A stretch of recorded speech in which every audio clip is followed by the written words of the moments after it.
महात्मा प्रतिदिन एक स्थान पर सत्संग करने जाते थे। वापस लौटते हुए रास्ते में एक वणिक की दुकान पड़ती थी। दुकान पर एक तोता पिंजरे में लटका रहता था। महात्मा को देखकर प्रतिदिन तोता प्रश्न करता, महाराज, राम नाम सत्य है, इसका क्या भाव है? संत कहते, प्रभु राम का जो नाम है वह सर्वथा सत्य है। तोता कहता, सत्य बोले गति है, इसका क्या तात्पर्य है?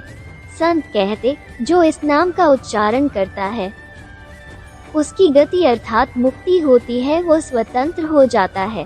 तोता, महाराज, मेरे को तो राम नाम सत्य है, सत्य बोले गति है, उच्चारण करते करते कितना समय हो गया है, परंतु मेरी तो इस पिंजरे से भी मुक्ति नहीं हुई। भवसागर से कैसे होगी? संत, शुक, तूने केवल उच्चारण ही किया है, उस पर अमल नहीं किया। यदि मोक्ष चाहता है तो कल एकादशी का दिन है, व्रत धारण करना और साथ ही मौन भी धारण करना। दूसरा दिन आया, जैसे महात्मा ने बताया था तो तूने वैसा ही किया। एकादशी का व्रत रखा, श्वास चढ़ाकर पिंजरे में लेट गया। वणिक प्रतिदिन की भांति दुकान पर आया। आते ही तोते को बुलाया, कहो गंगाराम, राम राम। पर गंगाराम तो आज मौनी साधक था। वणिक ने समझा तोता मर गया है। उसने पिंजरे का कपाट खोला, तोते को पूंछ से पकड़ा और बाहर फेंक दिया।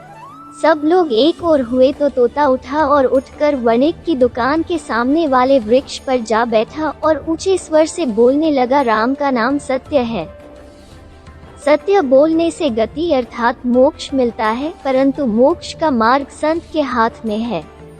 भगवान श्री राम पर ऋण। वनवास के दौरान माता सीता जी को प्यास लगी, तभी श्री राम जी ने चारों ओर देखा तो उनको दूर दूर तक जंगल ही जंगल दिख रहा था। कुदरत से प्रार्थना की, हे वन देवता, आसपास जहाँ कहीं पानी हो वहाँ जाने का मार्ग कृपा कर सुझाइए। तभी वहाँ एक मयूर ने आकर श्री राम जी से कहा कि आगे थोड़ी दूर पर एक जलाशय है, चलिए मैं आपका मार्ग पथ प्रदर्शक बनता हूँ, किंतु मार्ग में हमारी भूल चूक होने की संभावना है। श्री राम जी ने पूछा, वो क्यों?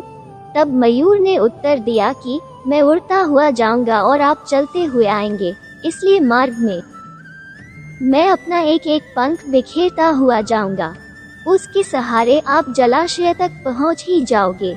यहाँ पर एक बात स्पष्ट कर दूं कि मयूर के पंख एक विशेष समय एवं एक विशेष ऋतु में ही बिखरते हैं। अगर वो अपनी इच्छा विरुद्ध पंखों को बिखेरेगा तो उसकी मृत्यु हो जाती है। और वही हुआ। अंत में जब मयूर अपनी अंतिम सांस ले रहा होता है, तब उसने मन में ही कहा कि वो कितना भाग्यशाली है कि जो जगत की प्यास बुझाते हैं। ऐसे प्रभु की प्यास बुझाने का उसे सौभाग्य प्राप्त हुआ। मेरा जीवन धन्य हो गया, अब मेरी कोई भी इच्छा शेष नहीं रही। तभी भगवान श्री राम ने मयूर से कहा कि मेरे लिए तुमने जो मयूर पंख बिखेर कर अपने जीवन का त्याग कर मुझ पर जो ऋणानुबंध चढ़ाया है, मैं उस ऋण को अगले जन्म में जरूर चुकाऊंगा। तुम्हारे पंख अपने सिर पर धारण करके तत्पश्चात अगले जन्म में श्री कृष्ण अवतार में उन्होंने अपने मुकुट पर मयूर पंख को धारण कर वचन अनुसार उस मयूर का ऋण उतारा था। तात्पर्य यही है कि अगर भगवान को ऋण उतारने के लिए पुनः जन्म लेना पड़ता है तो हम तो मानव हैं, न जाने हम कितने ही ऋणानुबंध से बंधे हैं। उसे उतारने के लिए हमें तो कई जन्म भी कम पड़ जाएंगे। फिर मिलेंगे दोस्तों एक नई कहानी के साथ। तब तक के लिए हंसते रहें, मुस्कुराते रहें, अपना ख्याल रखें और इसी तरह हमारे साथ जुड़े रहें। धन्यवाद। अगर आपको ये कहानी अच्छी लगी और इससे कुछ सीख मिली तो चैनल को सब्सक्राइब जरूर करें। आपका एक सब्सक्राइब हमें इसी तरह से नई नई कहानियाँ आपके लिए लाने के लिए प्रेरित करता है।